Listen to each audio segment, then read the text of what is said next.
How we talk to and about people with diabetes matters. Whether you're working with someone affected by diabetes, talking with a colleague, or addressing the public, the way you communicate has an impact on the physical and emotional well-being of an individual.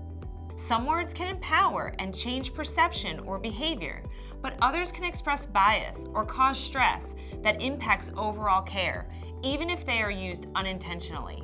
To help you communicate about this complex disease, the American Association of Diabetes Educators has enlisted the help of its diabetes educator members to illustrate the role language plays in real-life interactions.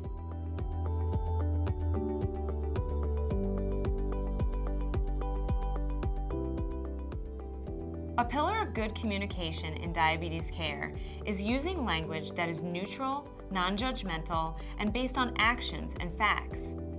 To start, consider the words and phrases you use when discussing how a person is managing their diabetes. Are you sharing information that focuses on what the person is doing well? Recognizing good faith efforts is important, and it's equally important to focus on the facts when making suggestions. Be clear about what that means for the person using neutral terms. Now let's watch as a diabetes educator uses these techniques. Hi Carly, how are you doing? I'm doing well, thanks. How are you? I'm doing great. So over the last 3 months, what kind of things have you been doing well and what would you like to work on? I'd say I'm doing well with the CGM. I finally got it into my routine. One of the problems I'm having managing is my spikes after meals. I just can't seem to get a grasp on it. Okay, so have you considered maybe looking at timing a dose or carb ratio?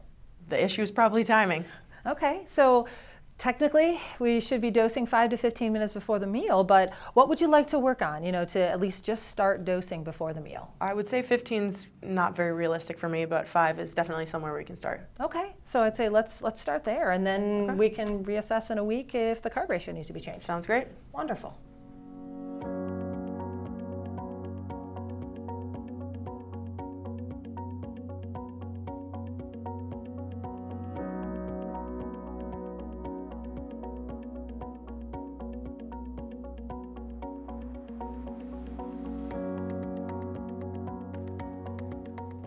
It's important we focus on what individuals are doing and how they are progressing. Be careful about sounding judgmental or attaching blame to what they aren't doing. When you use person-first language, you remove stigma and show people they are not defined by their disease and they can manage it in their daily lives. Let's look at an example.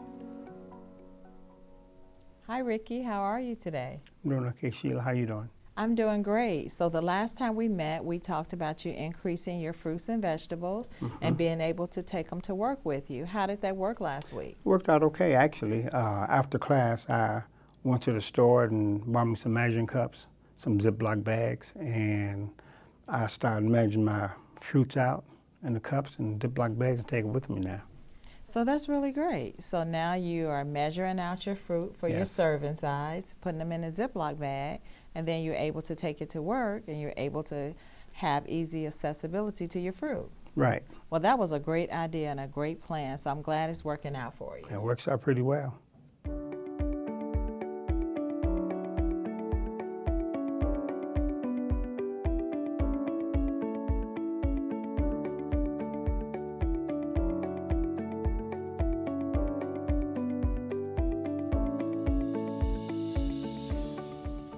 In healthcare, we're used to thinking in terms of good versus bad, or pass versus fail, but we need to get away from that. Our tone and words should project hope, not despair or judgment. When we use strength-based, respectful communication and avoid scare tactics, we see a positive impact on outcomes. Think about what you can say to foster achievable and realistic, self-directed goals. Hi, Rosa. It's nice to see you again. How are you doing? Great. Okay, well, I was looking at your lab results from the last time, and it looks to me like your blood sugars have gone up a little bit from your A1C. Is there anything you want to share about what's going on? Because sometimes I don't take my medicine on time or I don't eat my meals on time. That's why probably it's too high. Okay, are you monitoring your blood sugars? Only one time in the morning. Okay, I was wondering if maybe you can work in a little bit more, like maybe 2 times a day, because an A1C is an average blood sugar, and we'd like to see a little bit more in order to see what's going on with that average. Okay, I'm gonna try to do that, checking twice. Okay.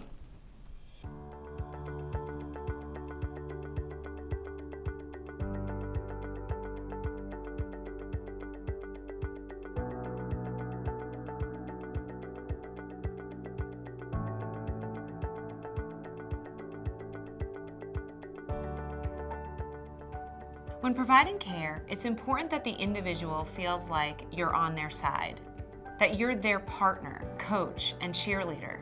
By working together, you can help them reach their goals.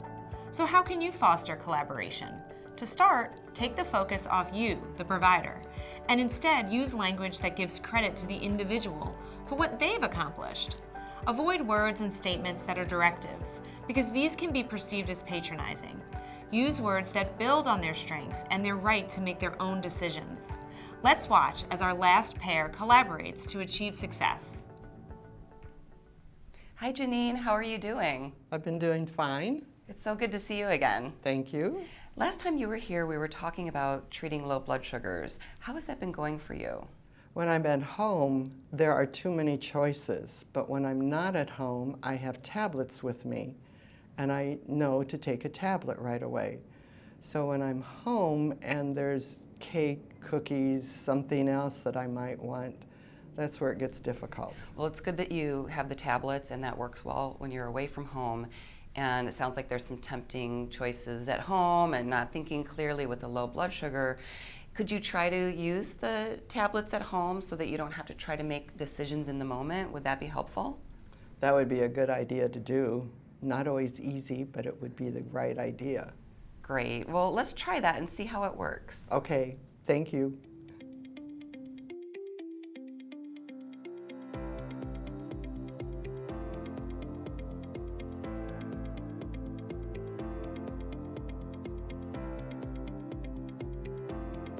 As you can see, the words and phrases we use make a difference in our interactions. By changing how we use them, we can improve outcome. Just think of language as another piece of the management puzzle we can use to empower people with diabetes and improve their quality of life. So the next time you're speaking with a client, consider these tips and what you can do to make things better.